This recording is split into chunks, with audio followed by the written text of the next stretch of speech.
یہ نہ صرف شہداء بلکہ میں شہداء اور ان کی ماؤں کو دونوں ہاتھوں سے سلام پیش کرتا ہوں جو وطن عزیز کے لیے قربانی دیتے ہیں اور ملک کے دفاع کو مضبوط بناتے ہیں، اور میں دعا کرتا ہوں کہ اللہ تعالیٰ اس نازک موڑ پر جہاں پر پاکستان کھڑا ہے، معاشی طور پر اندرونی اور بیرونی خطرات کو سامنے رکھ کر کہ اللہ تعالیٰ اس دہشت گردی کے ناسور سے پاکستان کو محفوظ بنائے۔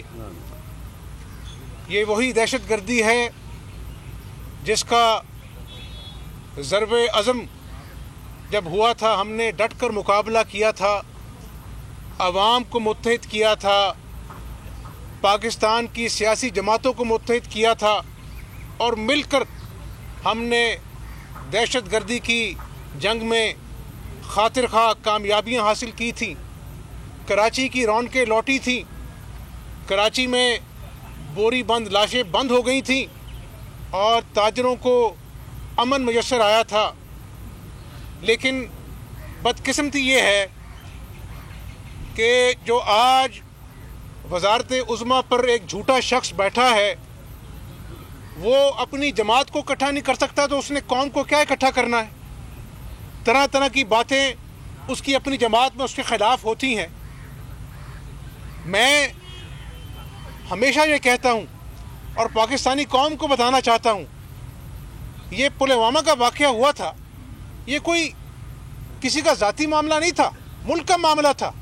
اس وقت بھی ملک کا جو جعلی وزیر اعظم ہے وہ غائب تھا، اور تمام پارلیمانی لیڈرز پارلیمنٹ میں بیٹھے ہوئے تھے، اور اپنا جو ہے وہ عسکری قیادت بھی موجود تھی۔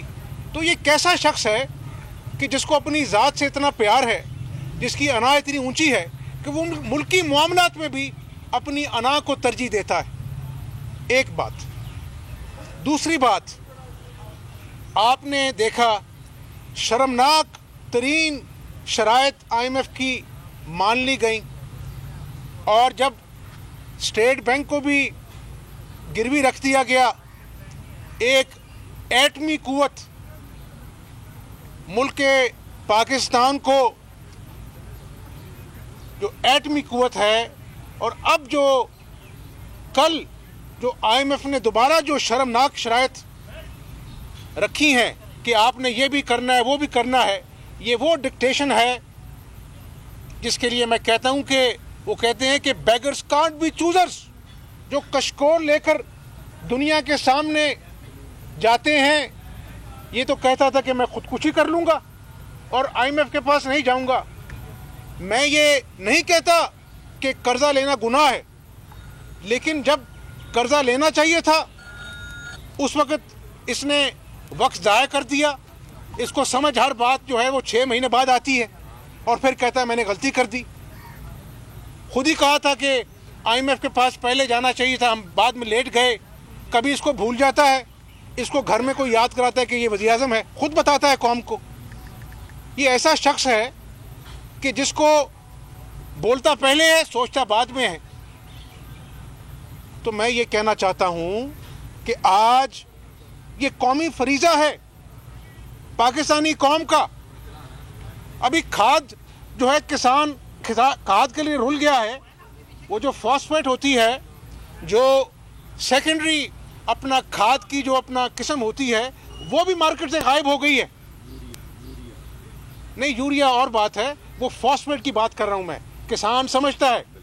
اور عمران نیازی صاحب، میں کسان کی بات کرتا رہوں گا، میں کسانوں سے ملنے بھی جا رہا ہوں، اور تم نے جو اس قوم کو سبز باغ دکھائے تھے وہ اللہ نے بے نقاب کر دیے ہیں۔ اور کسی جماعت کو اس وقت اپنی فکر نہیں ہونی چاہیے، پاکستان کی فکر ہونی چاہیے کہ پاکستان آج پاکستانی قوم ایسے دوراہے پر کھڑی ہے کہ ہمیں دانش مندی سے، ہوش مندی سے، حکمت سے ایسے قدم اٹھانے ہیں جس سے اس حکومت کا جس نے عوام پر ظلم ڈھائے, عوام سے جھوٹ بولا, عوام کو دھوکہ دیا, عوام کو جھانسا دیا, 50 لاکھ گھر کا, 1 کروڑ نوکریوں کا, اور آج لوگ روٹی کو ترس گئے ہیں. دوائیاں بخار کی, جب اپنا کرونا عروج پر ہے, مارکیٹ سے بخار کی دوائیاں ختم ہو گئیں, بلیک ہو گئیں.